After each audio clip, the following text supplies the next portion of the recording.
a good conversation to start the podcast? Oh, yeah. Everybody, welcome to Laser Time, a little laid-back atmosphere of the 1960s. Hey. That's right, I'm Chris Antista. We're talking about stinking. Yeah, How the We're not supposed to give our names here.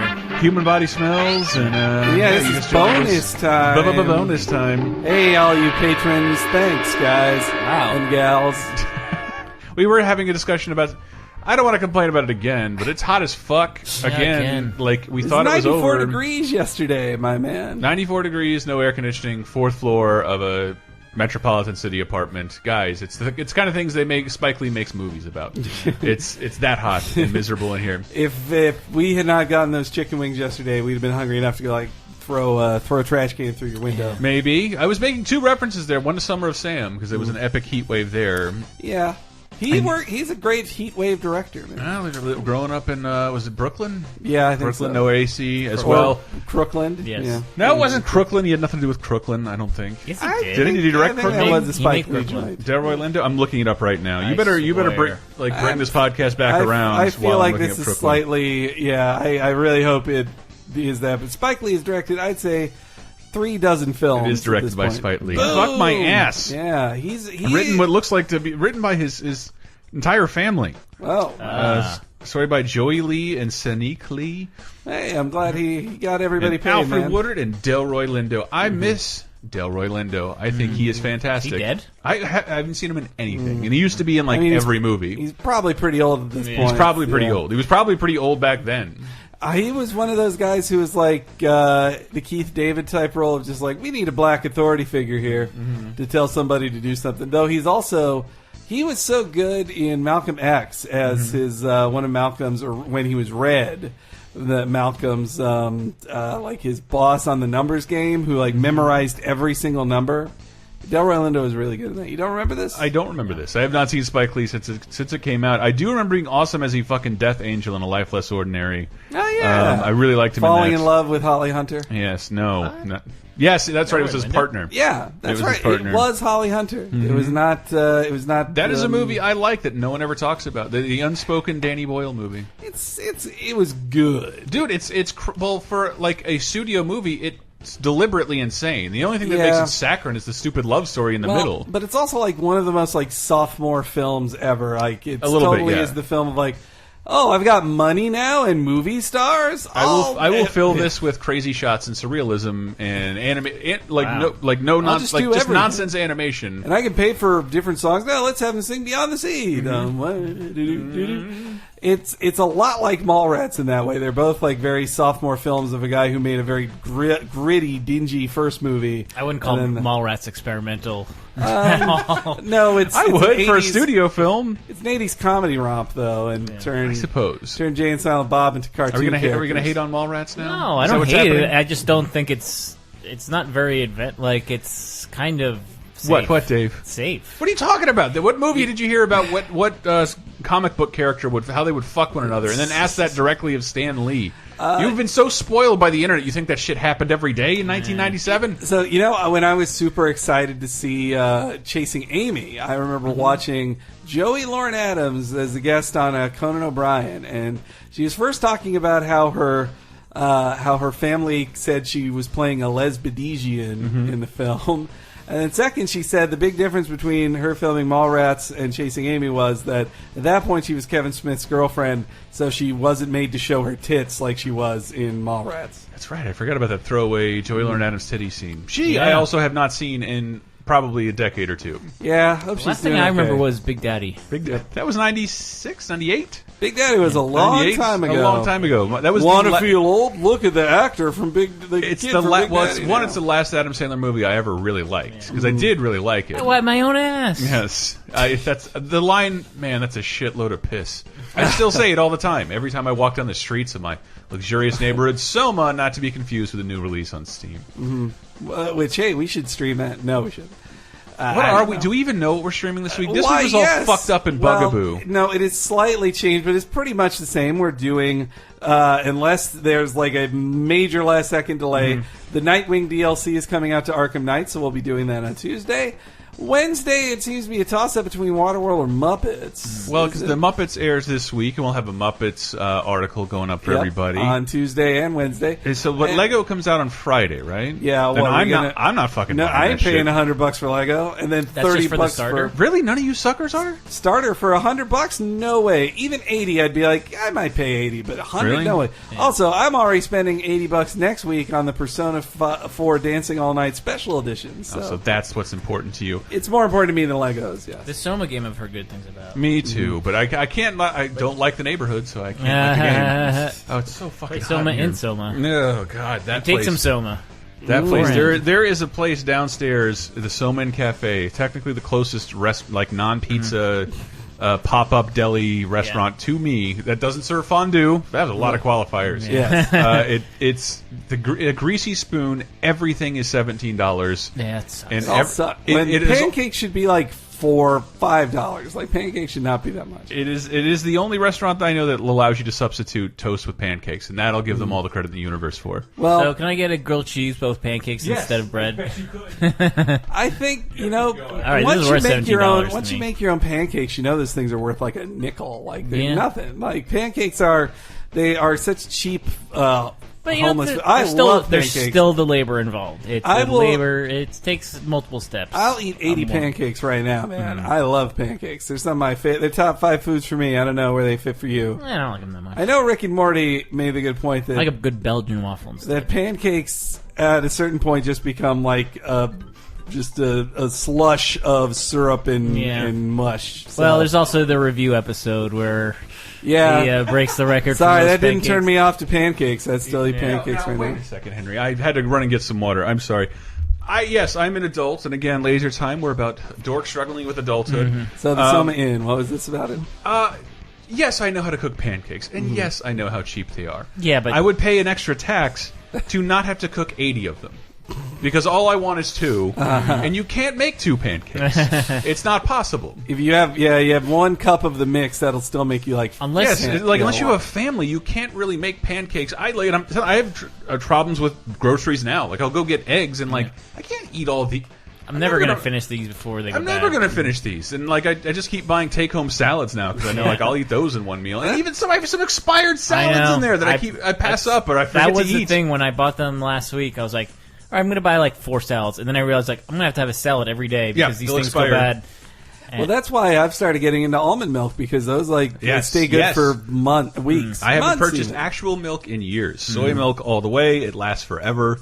It does the trick, and all I'm using on a cereal, drinking a glass of milk. Why don't you just vomit in my mouth? That seems so fucking gross to me. Yeah, I would never I fucking can't. do that. After having skim milk for so long, even like whole milk, or half and half makes me go, well, half and half, or like it just grosses me out. Like it's like ugh, it's just all cream. We were walking around Hayes Valley. It was the hottest day ever, and it was really, really hot. And I Yes. just had a fucking cup of coffee, which is my biggest regret in the universe. 'Cause I'm just sweating it out. Beautiful Hayes Valley, by the way. I didn't know what farting out. Hayes Valley was.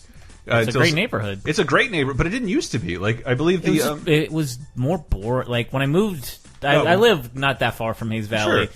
But it was just kind of like boring, and now Well, it's at it's- least interesting. And like there's new But pop-up you know what it shops, was and why it it's looks also like super that? gentrified. What? You know, that is where a giant off ramp was. Oh, yeah, that yeah, fell I down remember. in the the 86, Oh, I forgot. 89 Yeah, earthquake, yeah. and they never. So like, I think a local was telling me like that was just where homeless lived. Yeah. It was beneath an overpass, and it was just nothing but dirt, and it's bounced back to like this weird art installation, super hipster gentrified San Francisco horse shit, which is also why I decided to get a cup, 2 scoops of liquid nitrogen made ice cream for $6. I don't think that's crazy amount to pay. Is that a big? Are those like big Dippin' Dots? No, it's just that like they make the ice cream you order something, they take cream and then pop it in. The ice cream is made in front of you. Yeah, that is so So cool. San Francisco, but sounds awesome. I miss Dippin' Dots, But I'd it was have some still Dippin' more Dots right dairy now. than I've had in years. Oh, yeah. Going back to the milk thing, and immediately went back to the house and shit my brains out. And again, not my house, Brett and Carolyn's house. Uh-oh. Shit my brains out in their Well, low gravity that's, toilets. Were they paying you? If not, then that's your payment. No, I is said that your- cat. Hey, by the way, that talking about review, did you see last week's episode, Dave? It is let's say Magic 8 Ball. No, I haven't seen that one. Okay. I saw the one before that. It is one of the darkest episodes they've ever done, and that's saying a lot. I saw for that review. Comedy Central tweeted that Forrest has used one of his vetoes because he's been given Yeah. vetoes this year. Yeah, well, I'm not going to spoil it. And they I got that showed what he spoiled. vetoed on the picture. They sent it to everybody. Okay, killing a person. yes, to commit murder. He vetoed that. See, yeah, I got that ruined by I was skimming the Wikipedia page. I'm like, oh crap, I saw that I Yeah. vetoed something. But Well, seeing that he vetoed it, I also saw people bring up the fact that, like, you've caused the death of Yeah. people already, Forrest. yeah, Just but remember this. He has to do it in that like. Well, it's context also of the that review. Forrest is he's stupidly strict. That's what's so funny about Forrest is that he's so stupidly strict in his own specific way about he's the like, rules. he's like Michael Raparez in video game journalism. Yes, Yeah, like, exactly. Look, this VGA top 5 has to be legit. It's Yes, like, no. I don't think this belongs at number 4. I don't care, Michael. I don't. Like- care. It doesn't matter. Or like I haven't beaten Should we this game, re-record though. this? I can't say this. Like, No, I don't mind doing it. He'll never hear it. But it's just sort of like, well, I finished the 360 and PS3 ones, but now I have to pay the PC. No, you don't. You don't have to finish it. You just have to see what it looks like and see if it works. If it crashes in the last boss, they'll patch it. Like it's all you need to see. Nah, I'm pretty sure I need to. Ethically, I should play the whole thing. Like, no, that's why they started adding things like we are not playing this whole game to Yeah. review it anymore. I play this on a PS4. That's it. Yep. Like, yeah. But yeah, the whole 6-star review, it was just so stupidly absurd that I loved the it. 6-star one was one of my favorite reviews. didn't he's even done. have- Basically, seen like it. evolved into like a meta show, so you could change the rules. It was really assessment. Oh, sweet. Does that mean more James Urbaniak? He's all up Yeah, in this I season. haven't seen him. Oh, At least in the he's special- in the next one. okay, He's in the good. one you're about to see. But Also great in difficult people. the new Rick and Morty was pretty good. It was a sequel episode, and our friend Justin Roiland was very defensive about it because some people loved it and some people hated it. I don't. But, I'm not on either side of this new wave of sensitivity. I'm not. I like the idea of people being more sensitive to stuff, things being more welcoming to people. But the criticism I do see Justin Roiland get on Rick and Morty, it's like, you got offended by a cartoon show at midnight? Shut up! Well, no, it's a love or hate because if you've seen the commercials for it, you at least know it's Ricksty minutes too. So they're watching TV again. No, I see him like really blatantly telling people to fuck off, who like So, complain that they're offended. So there was a clip where in a moment of the episode, which I've seen people pull up to defend get people being too sensitive. It's where he says Morty says something to the degree of Summer of just like, well, maybe these people creating stuff aren't attuned to the one thing that will offend you all the time, and maybe they should just do what they want. And I saw people citing that, but what they're not citing is the line that comes directly after that, which is when Rick says to Morty, "So that girl didn't call you back, huh? I don't want to talk about it." Like the only reason Morty is getting that angry is because he is sexually frustrated. And if he was getting the attention from girls he wanted, he wouldn't give a shit about people getting mad at him for people offense. people offended by a cartoon show and feeling the need of the And world. again, it to is know. the midnight cartoon show. midnight It is. cartoon well, show. the South Park is the 10 p.m. cartoon show, That- so all the criticism against that is valid. I really liked that It was episode a PC lot. Principle was good. I'm It was okay good. Which I'm with. trying to think. I would probably put him in like the top 5. Really? Faculty. Yeah, well, that moment where yeah. he beats the fuck out of.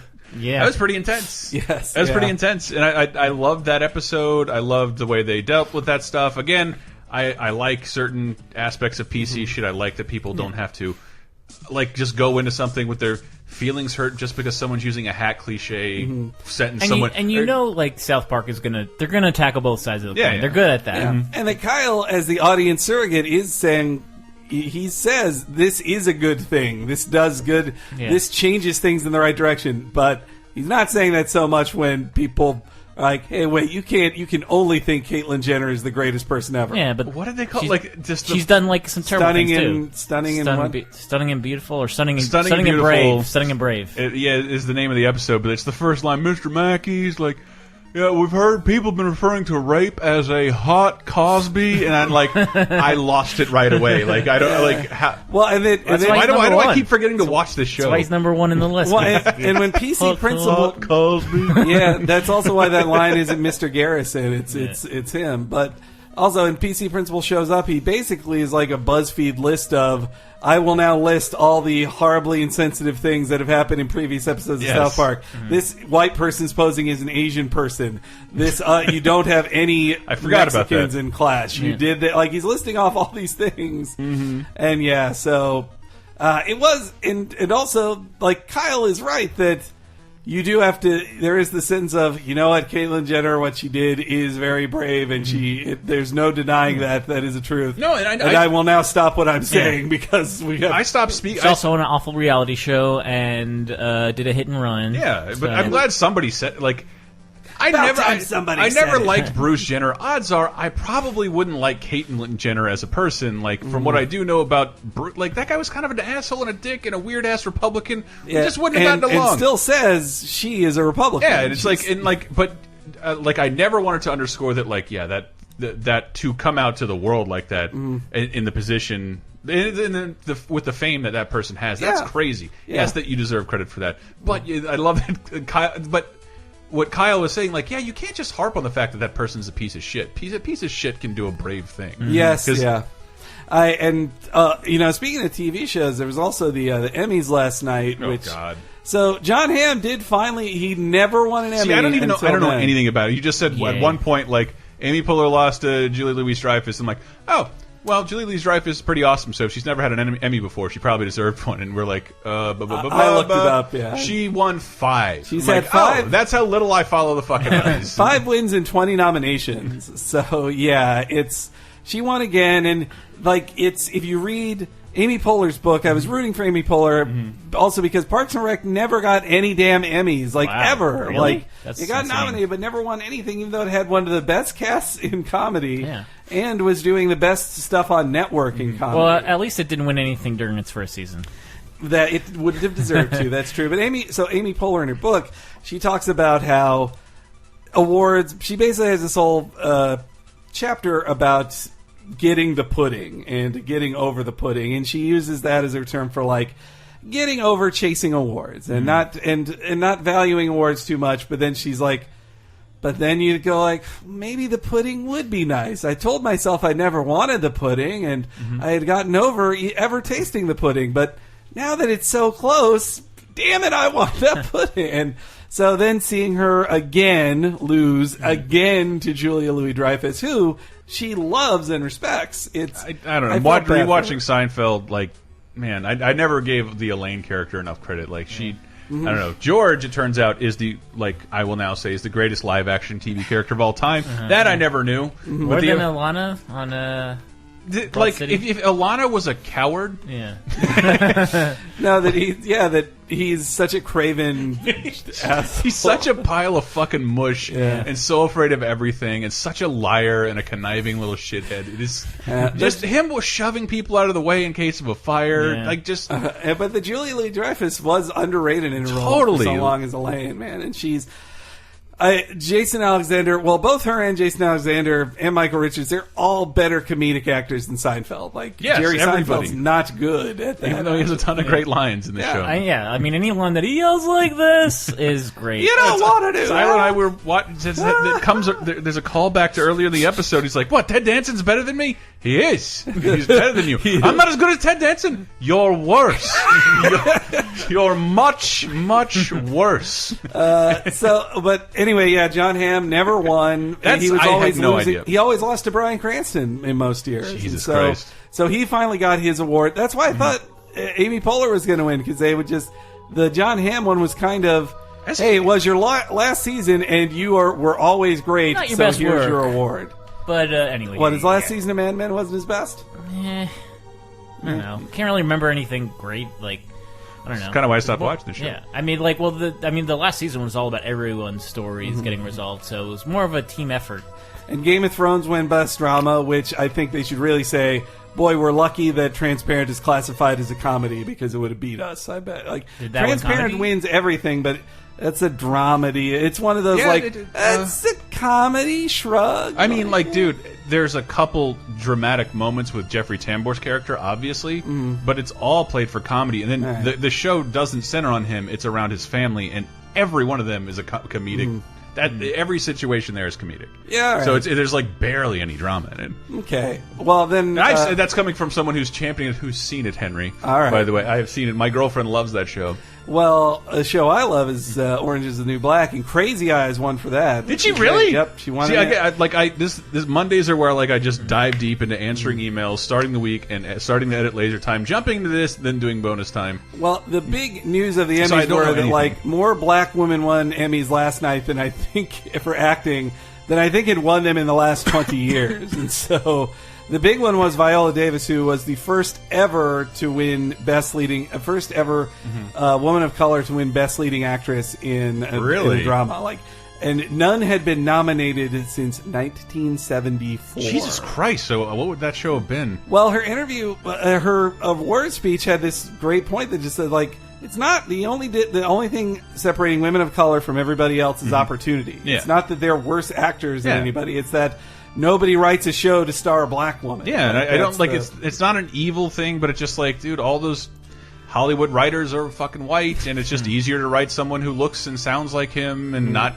Can you imagine trying to like? I'll try and make a show as a white creator, send around a black person. What the criticism is also you could also speculate what that would be like. Well, and also, like, you got to then sell it to executives who they want the safest possible choice for the widest possible. They do. Is possible. It's just that the white dudes have been in the position to greenlight everything. And now Shonda Rhimes is there to be like, hey, I'm the black lady who will put black ladies And on all TV. the numbers point to one fact: black people are watching more television. Yeah, Empire was a huge hit because it was a black people show that they're watching. They're not just turning on Netflix like us. If I may make a broad statement about a race right now, I shouldn't have done that. But I've never felt more like out of the pop culture loop. Actually, this happens a lot, but a recent occurrence was when the lead actress from Empire hosted Saturday Night Live, and I'm like, I'm only used to not knowing the musical guests. Now it's the host that's completely foreign to me. You're also not watching network television. I watch enough of it, like via Hulu. Empire is a blank spot for me. I should watch Could someone the first let me know? season. It's on the Hulu. It's like to be that big a phenomenon, it has to be doing something right. It's just like from its premise alone, like don't care. Yeah, music. I don't care. Music Empire. No, don't care. Don't care.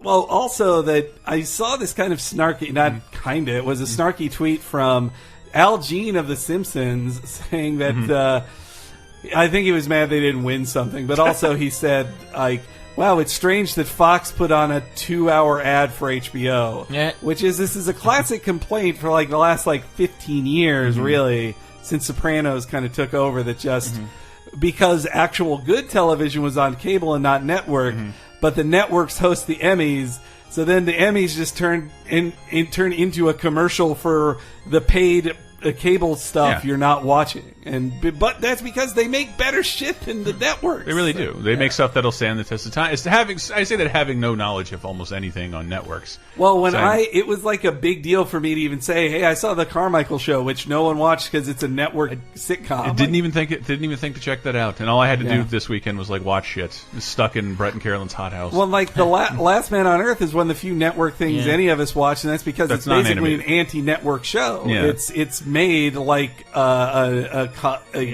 cable show. Anywho, ironically, they just premiered the Mindy Project on Hulu, which is so much a network show. They're trying to be experimental with it. Also, did you know that the Emmys were like, it was hosted by Andy Samberg, written by most of the writers of Comedy Bang Bang the series, Scott Aukerman, Neil Campbell, Mike Hanford, and Tim Kalpakis, and the other guy from the other writer dude from Get it out, Hank. From the Birthday Boys. From the Birthday Boys. There you go. So, again, a bunch of whiteys writing for whiteys. But actually, that was another of Andy Samberg's great jokes. He said, it's all about diversity on TV right now, which has, I think, erased racism. But don't fact check that. I don't know. I just don't like diversity is important in all its forms. But who I don't know. I just like, who cares on television? Like, really? Like network television? Do we look to that to like? I don't look to that anymore. I can see why you care, but I don't look to it to like reflect my values at all, and I don't understand, especially why a minority would. Well, it's a bellwether for the mainstream of just that these That's true. shows that at best you'd have like, I don't want to say token, but you'd either have shows that are just all white people that would have one black person on them, or shows that, or a very limited number of shows, usually executive produced by Bill Cosby, that had all black people on them. And but that are usually comedies. I'm trying to think of like a black starring drama. Like, I cannot think of one. Well, hopefully someone will correct us. I guess so. I'm probably missing it. Barnaby Jones? No? We should probably get into the comments. It's got to be Andy Griffith. We don't. You know what I did watch this week? But I was already watching it, and then you wrote the thing. Steven Universe, which I don't understand your headline yet, nor have I read your article because it very much seems like a kid show in the beginning. No, man, it's so as I said in my article, which is the most recent installment of Hank's Corner, the article. It was just that it's the most grown-up kid show on TV, in that it deals with so much shit that they just sneak in through saying like, oh, they're magic aliens, but this is really about sex, or this is really about a lesbian relationship, or this is really about consent between two adults, or like secret. It's such a weird show, and it's also just about empathy, and the most recent episode ended with Steven like just putting on a dress and having basically a drag performance that is not played for. No one laughs or says Steven's in a dress. They never do any of that. Were you hooked on that show? And that immediately in that episode where he basically plays Paul Heyman? Oh yeah, no, the Tiger Millionaire was my favorite episode for a while. It made me like, oh my god, it looks like Tiger Millionaire has bought all the sodas in the stadium. Do you think he's going to give those out to anybody? He just throws them on the floor. Perfect heel. And then the guy says, will you sign my soda? You couldn't afford it. Oh. You're right. So I had a little California medicine. Like, the show really sunk into me. No, Dave, Tiger Millionaire is about why pro wrestling is amazing. And you should at least if you got Hulu, look up the Steven Universe episode Tiger Millionaire, and if that doesn't make you want to watch more of it. Yeah, I have a problem with, like, they did add a bunch of great Adult Swim shows to Hulu, but I feel like I have to watch them chronologically. Steven Universe basically like is almost that, no Adult Swim you have to watch chronologically. Yeah, but I feel like I'd be... And for whatever reason, like... meanwhile, like, the Seinfeld looks like a bingo board. Like, it's just random. Like, I mean, because I've already watched all of it, but it's just like, what do I want to watch today? I'm going to watch the one with the Chinese woman. But meanwhile, Steven Universe doesn't have commercials as far as like it's some of the 11-minute ones never have commercials. I have never seen a commercial after like 10 episodes of Steven Universe. It's always a great like little glitch when you watch a Hulu Pro, especially like Monday Night Raw, and it's like they forgot to put ads in this. Or they did not have any ads to fill that inventory. So That's why you constantly see commercials for Moon Boy and Pram Face. Yeah. So there were two comments from the Steven Universe one that I wanted to read. One was that the show is pretty okay, but this is from I'm Alive OMG. The show is pretty okay, but the fans are the meanest group of zealots I've ever had to deal with, both in person and online. It's not to say everybody who likes it eats babies, but good shit, this show has some of the more intolerable followers than Sony circa 2007. And for that alone, I'll never forgive it. I had never heard this. Who are these? These fans? I did hear about it after a while when I realized I was one of them. Browncoats, fans of Firefly, like pre-Serenity movie, like. We were really irritating to people, and anybody who had any criticism to say, we would attack with a viciousness. This is a burgeoning internet. I could see that kind of. Adam Baldwin is great. Yeah, I could see that kind of defensiveness from some fans, but I've never like seen Steven Universe isn't canceled, and like who's saying a bad thing about it? I don't know. Nobody had a specific. I am example Alive OMG. If you want to pitch an article about Steven Universe fans, I'm dying to know what you're talking about. There were several other that said like, yeah, they're the worst on Tumblr. They're the worst. I'm like, really? I'd love to see an example of this because I've never seen this. Then meanwhile, Sotenka said, pro tip: fan bases ruin everything. Just ignore all that bric-a-brac. Steven Universe is legit. I'm a big fan of Adventure Time regular show Gravity Falls and this new one on Disney called Star versus the Forces of Evil, which I had not heard of that one. But Steven Universe is my personal favorite of those 5. It feels like something I can often rely on to be good when there's a lot of other aspects of my life I can't trust as much. And I like just all the... I was it was turned to my attention at my previous job because it had a shitload of Mega Man references. Oh yeah. And then I'm watching it now, and like the score is essentially a VGM score at all time, but it not. There's chiptunes all in the But background. it's not hitting you over the head with chip tunes. It's just like the same Like light. Scott Pilgrim. Well, which we'll get to in like approximately Jesus, an hour, less than an hour. That's inside baseball for you. About to do Scott Pilgrim, which won the Community Monday Night Movie poll for Patreon. Yeah. But it didn't. It tied with Street Fighter. And you had the deciding vote. I made a cutoff time, and it was the cutoff time, and like I'm just going to do the one that I know I can make that fun. I don't know the Street Fighter movie as well. I think when Street Fighter V comes out, maybe that's a good time to do the Street Fighter movie. Like I know we'll do it eventually. I'd love to do it with Elston or Grim, Or we, well, preferably. I don't think Elston can do it. You never know. But there's also the Street Fighter anime. It wouldn't be a bad one either. And I do mean the Chun-Li shower scene one. It would definitely, because that would be a total bitch to figure out which one is the right one. Oh yeah, there are about 4 different edits of it, I'd say. But that the Scott Pilgrim, I think, like, oh yeah, I can name practically every reference in this film. And I know the comic well enough that I could say, oh, they changed that, or this is exactly the same. Dave, Yeah, it's pretty astonishing. That whole movie, the whole first 30, 40 minutes are the first comic. yeah. And they spread the remaining 5. They kind of condensed sprinkle the rest that into the rest of the film. So keeping on the animated series tip. The most recent, or actually the last Patreon-only Talking Simpsons covered Some Enchanted Evening, one of the most horribly animated episodes ever. Psylocke Rules wrote, "This is by far my favorite episode of Season 1, disturbing and hilarious. Simpsons at its best." And then I think when we were discussing the Rubber Bumper Baby service, we were talking about all the voice work that she had done. June 4. June 4, yeah. And John Berry mentioned that I guess when we're talking about that, Natasha's last name was Fatal, not bad enough. Gee, I sure hope someone was fired for that blunder. I feel like I said Natasha Fatal. I ain't gonna. Is it not bad enough? Who's bad enough then? That's Boris bad enough. They're not a They're not couple. married? I thought they were married. I tell you what, I'm going to try and see if I can post it somewhere in the. I couldn't find the footage online of the discarded Some Enchanted Evening footage, but I did find a really, really long GIF with no sound, and it is astonishing. I've never seen the unused footage from. If you don't know, Some Enchanted Evening was the first episode. It was so problematic on a production level, it became the last episode. Because they said 70% of the animation. And we have been on a Klasky Chupo skip. If you're not looking at the Laser Time podcast Facebook, the group on Facebook, you should also be subscribed to Laser Time Show on Facebook, where we post all our lovely stuff, do some contests on occasion.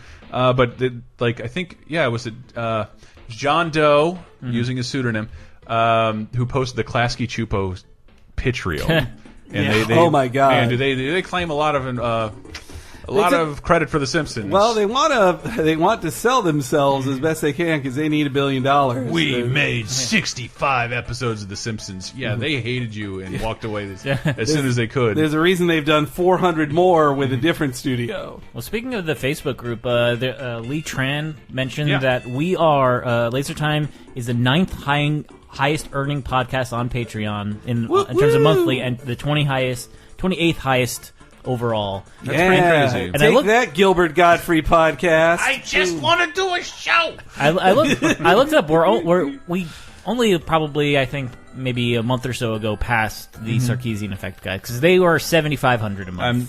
How do they fucking? I guess we know where the money's going to go. Right back to them, because it's ethical. Make sure that it stays on. Yeah, we're going to make a much better ethical documentary. Well, see, their thing was it's $7,500 per monthly video, but they stopped doing the monthly videos, so that's how they're being ethical and not taking your money, you guys. I think. Actually, I don't know. Whatever, man. Whatever. Oh my god, that does look bad. Yes, I'm going to post it in the comments right now.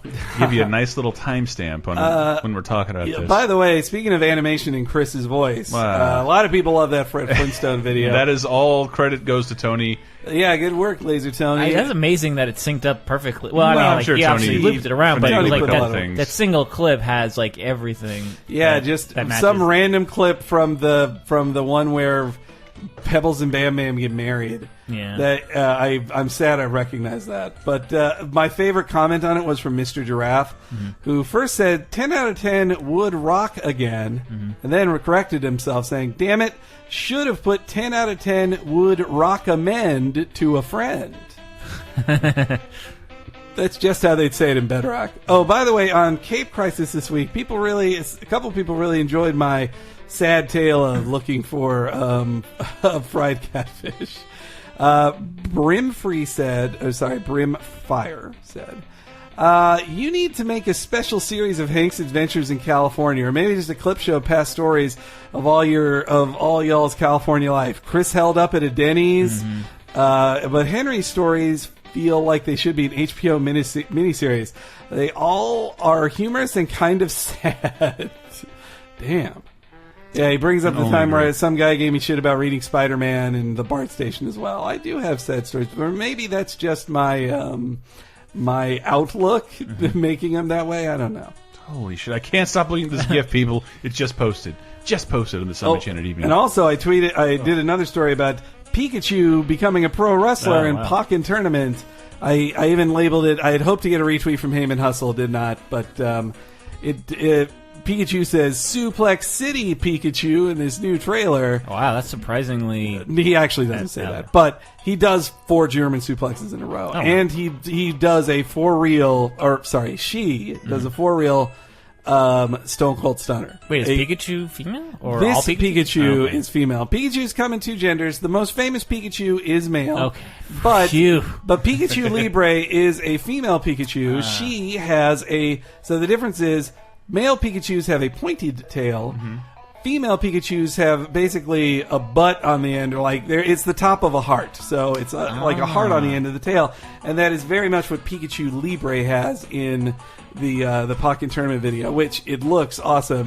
Wait, I want to talk some inside baseball with the guys. Okay. Because we have the stickers coming to you. Did I say that already? Have we talked about this already? I don't think we've talked much about this. You definitely put a post about it in the Patreon. I did, and we made sure we're going to order everything right away, and we tried. And I got to everything but the stickers, and I don't want to say the sticker website because I feel like they are reputable and we just had bad luck, perhaps. Yeah, I cannot imagine because they tried to work with us. So I go there to buy over 1,000 stickers, and it was a couple $100, and I go to buy it, and it's like you can't. What did it say? They didn't like your credit card. No. But they didn't say that. It said not filled out correctly. Oh yeah, invalid form. So I filled it out again, and it didn't work. And I'm like, what the fuck? And I kept filling it out. And then I get a phone call from my bank saying my card has been suspended, and I can no longer use my card due to suspicious activity. Some freak's been buying stickers. Yeah. So I had to, immediately had to stop buying the stickers, and my card did not work anymore. It did not work. It's a brand new card they just forced me to get. Did not work anymore, and I had to go online and deal with their customer service. Got it unlocked, and immediately after getting unlocked, 6 purchases of hundreds of dollars a piece decided to start processing. So I have to get on the customer service at the sticker place, which wasn't open on Sunday night, so you had to do it Monday. Yes, it was one of those dumb little fiascos, but it created at least a week-long delay and everything. At least, yeah. But man, they're starting to stack up. Oh, all these envelopes, stamps, and printers and labels. Oh man, it's coming. We're gonna do it, and you'll see us ship this shit live on stream. Yes. We're becoming a real small business here. I like it. I like it. Yeah, that's been nice. But I did want to talk about last week's Laser Time. No. There were a lot of good comments on that one. So it was Scandal, How to Survive a Scandal. I hosted that one. And Dave, you were not on that. Nope. But so we talked about all these people because there's a lot of scandals going on right now. We talked about celebrities who have gone through some bad scandals and then recovered from it. And obviously we couldn't catch all of them, and we had a lot of good suggestions from people, ones we could do in a future episode. Though first off, Matthew J. said, I want to listen, but I've never watched Scandal. I'll save this episode until I'm caught up. Unbelievable. But Turbo Bison brought up one that I was surprised I forgot about, which is Dr. Dre. So yeah, Dr. Dre early in his career had he had a lot of stories of him domestic abuse. And I actually didn't know about that until Straight Outta Compton came out. The most famous one was or the one I knew about that Turbo Bison brings up was Dr. Dre's attack on Dee Barnes, who was a journalist. D. Barnes, D. People forget that around the NWA stuff, Dr. Dre got in trouble for attacking his girlfriend and attacking Dee Barnes, who was a music reporter at the time. What's even crazier is he just now had to own up to it. And the only way I knew about it is because Eminem used it as a joking reference in, if you remember from the first Eminem album, Guilty Conscience, which was him and Dr. Dre as the conscience telling guys to like, basically, at the end of the one, it's the one where Eminem and Dr. Dre agree this guy should murder his girlfriend. That's the end of the fucking song. And in it, Eminem tells him like, "Oh, you're going to take that from the guy who beat up Dee Barnes?" And I had no idea what that reference was. And well, Chris, you brought up a recent, not really a controversy, but I didn't even know this just happened. The main guy on the League. You brought this up to me yesterday, right? Oh, because you hadn't heard about it. No, I mean, Steve Renazizi. Yeah, there was I forget, there was an article floating around like Steve Renazizi lied about surviving 9/11, and you might have too. That was a good article. It really was, because like I mean, you might have too. The article. You explain it. Well, it's just interesting to what the life of being interviewed is like, and especially the life of a aspiring comedian. Odds are 9/11 did inspire him to get off. I think it inspired a lot of people to like. Life is a little more precious than I thought it was, and it can end at any moment, and maybe I shouldn't spend time fucking around doing things I don't like. And I bet he had that story, but he altered it to like working in the World Trade Center, and where he did not work. And he also brings up that he's told this story in 2009 when he had just become a TV star and probably had to do 100 interviews and probably had like an agent saying like, it's like I have your interviews more. I have exaggerated details of stories either to embellish for fun or to compensate for what I don't remember. Nobody holds my feet to the fire over that kind of stuff. And then I don't think I've ever done anything. Did you not see a dog shit on its own balls? I did that. All that was happened. A lie. All of that happened. But I've done it before. And like no one. I just never had. I've never been called on it. So I just feel. I feel bad for the dude because he was just a young, budding, barely a celebrity. I mean, like it's the fucking League. I still say Steve Renazizi is not that famous. But he's also like the League as a show. I've seen every episode of just because it pops on Netflix and you can it'll just flow through in like 3 hours. And but he is the best part of that show. He is like a brilliant comic actor. I think he's the best thing on that show. Him and his wife. I don't know. He's like the Jerry Seinfeld of the show, where it's like he'll make good observations, but like. Nope, his exasperated facial expressions, his he does the most physical comedy. I think he's fantastic. Taco does the physical comedy, and then Rutz doesn't.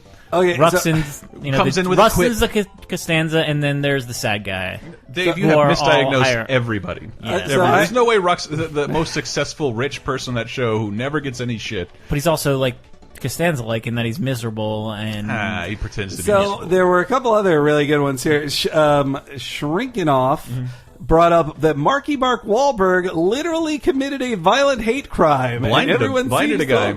Yeah, well, while calling him racial slurs for Asians. I didn't hear about either of those, I think, until this, or Dr. Dre or Marky Mark shit until this year. Yeah. I'd never heard of it before. Well, because Marky Mark wants it expunged from his record, so that's what brought it up again. And meanwhile, Ivana Crab My Pants brought up an angle to Britney shaving her head, which I'd never thought of before, which is she didn't do it because she was crazy, but because K-Fed wanted to have her drug tested for custody, and you shave your head and you get rid of drug residue that's in your hair to be tested. Nope. Jeez. That's probably the thing a drug addict might think, though. Yeah. Also, I could see a drug addict saying, like, gotta shave my head, but they can't just take your blood. But I don't know, maybe they legally couldn't take her blood, but they could take her hair. Generally, they don't test you via blood test. Because they're way more accurate and contain long traces for much longer. I don't know why, but they don't take blood. You take piss and hair. Pilot said, "How about Don King? I read he beat a man to death back in the 80s. We mentioned him in the murder episode. Jail. That's the thing. There was but there was. Here's the thing.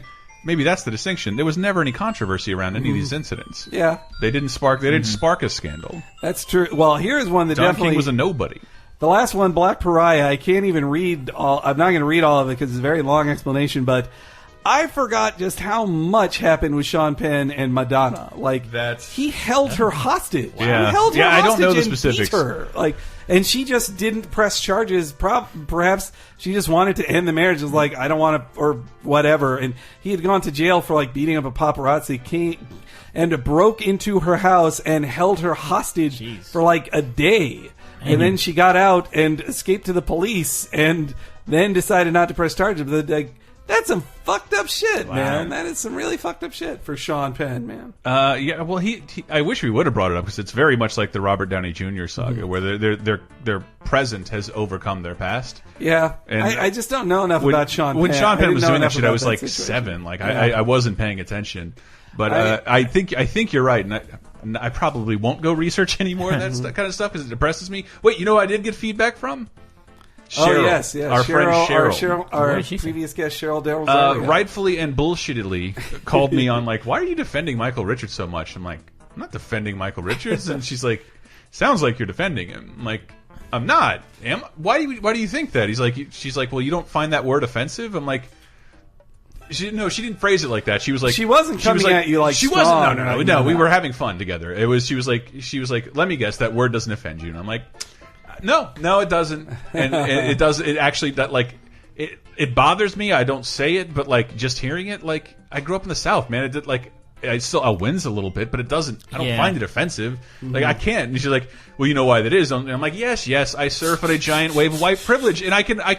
You agree with that? You're I not do just agree with saying that. to end the conversation. There's nothing anybody could do in any form of media that would offend me other than bad comedy. And so like bad comedy, like that bothers me. I think I can't make it an analog to people being bothered by racial slurs or homophobic slurs, but that's like the best I got. Like I'm sorry, I just don't get offended by that kind of stuff. And I had to explain to her, I wasn't so much. I hate because fuck Michael Richards. I was not defending him. I just remember at the time it was like, we just poked a channel of deep-seated racism and seen the true face of a true racist, and like, that didn't happen. That actually did not happen. You saw a bad comedian say naughty words on stage, and you're allowed to be offended by that. But it did not tap in. It did not unveil a wealth of racism, nor a glimpse into Michael Richards' soul. I don't know if I haven't listened to the episode yet, but his apology was hilarious. It's very uncomfortable. That's the funny thing. I love the Afro-Americans. That Afro-Americans and And then Jerry says, It's awful. Stop laughing. Stop "That's laughing. not a joke." No, But it's- I don't want to be a racist. It's the way he says it very quiet, like, stop laughing. It's not funny. Stop laughing. I got to give him some credit for, because like, I think everybody, like, who the fuck is standing up for Hulk Hogan? A man who might have more business contacts. Virgil. Well, speaking of Hogan, Sorry, just want to clarify. I'm more on Chappelle's side. I say shit into a microphone all day long. Occasionally, I make a mistake. It's okay to call me on it. That Chappelle bit we played in the episode is pretty. It's just a good way of thinking. There was some ramifications, like, we're banning these words from comedy clubs. I'm like, that's disgusting. That's disgusting. That's what I'm offended by. But like, it's that Chappelle's like 20% of him is like, that's some offensive ass shit. Fuck you, Kramer. And the other 80% is like, you had a bad night, Kramer, man. don't let him get you, Kramer. Don't let him get you, Kramer. well, speaking of Hogan, our most recent Cheap Popcast wrestling commentary was for Sting versus Hulk Hogan. Oh boy. Nail Bunny brought up, since Talking Simpsons season 1 is now over, maybe guys could do these weekly, maybe. Thiago Golart said, I know that these don't get as much comments, but as a wrestling fan, I'm loving these as well as Cheap Popcast. Keep up the good work, guys. good. Thanks. Thiago also had a really good comment for the bonus time. Last week's bonus time, where you talked about that Big Bird documentary. Yeah, fucking cool. Tiago says, thanks for recommending that documentary. It was a great watch. Whenever I watch something I normally wouldn't with the wife, she now asks, did you get this idea from that dude on the podcast? 9 out of 10 times, the answer is yes. That's awesome. We all have someone like that in our life, you know? Yeah. And also, a lot of comments about over-the-air antennas. Everybody has suggestions. Oh, I gotta for it. You had a lot of suggestions. We what- had that in the Google Hangouts too. We did because Yeah. I was like, what I didn't realize is I was on the fundamental misconception that a coax cable hookup It is cannot. weird. The first time I no, this can't possibly give me Yeah. 1080p. This is what I would put like my crummy NES on my This old is systems through. magic. Yeah, this isn't magic. Come on. It makes everything look worse, not better. And then, first time I ran, I'm like, oh my god, this is amazing. Except you have to deal with coverage getting interrupted. You told me and, there's this all like of, that. people like Hanna-Barbera cartoons 24/7. I'm gonna go get a pot card with Hank soon. And we're I need to. Yeah, guys, update. I missed my appointment with 420md.org, man. but I'll They I'll just don't make another one. They're they not don't give a fuck. They don't. Like, Yeah, I'm sure they have people missing their and appointments all for the time. legitimate. By the way, for legitimate medicinal uses, for one, I find it really hard to sit still. When there's nothing I do when I shut off the monitor of my computer. There are about 800 things I've left undone at all times. It's hugely frustrating, and we do have a couple nights where we just drink and I can carry on that drink once you guys leave. I'll have a couple beers and just go to bed, drinkle. And I just that's a miserable sleep. That's a miserable sleep. But being able to just take a little pot and relax and watch a cartoon is like a luxury I can't really even give myself with the amount of stress I'm putting on myself until I do. Sometimes it really doesn't work because all I can focus on is what I'm not doing. But I'm trying to give myself a hard out. Chris, you're not allowed to work past midnight. Can't do it. You should never do it. Have you ever tried to edit a show while high? No. I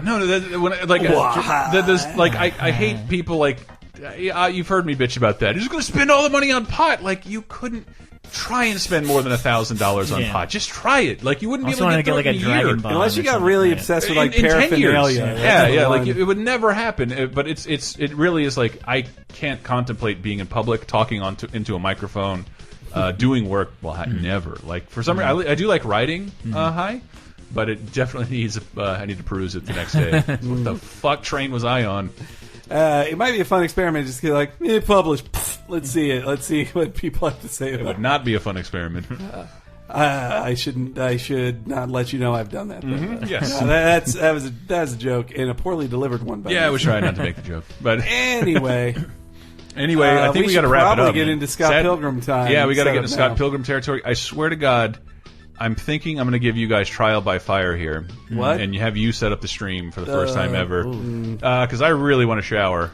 Okay, and even more than that, I really want to shave my balls. It is so fucking hot. Yeah, I know. All right. Well, are you a quick shower taker? No, you can't. The balls take a little. You do not shaving your balls. You know what happens if you cut your balls, man? There's no way for that shit to clot. No, it just I'm just bleeds. saying. It's not maybe time for manscaping. Is all. Yeah. That's all. No, it don't takes a wanna rush while it. because you got to clip it. I clip the top. And I take it in real close around. Okay, the edges. we should definitely close the show out. No, I definitely don't have time. I think it takes more than 20 minutes to half an hour to do that. I would hope so. But I'm going to hand you guys the hard drive with the film on it, the camera, and I want to see how far you get. All right. Yeah. I'm open to this challenge. Challenge accepted. All right. And I guess you guys will know how it went when If we're late, before now you'll this. know why. All right.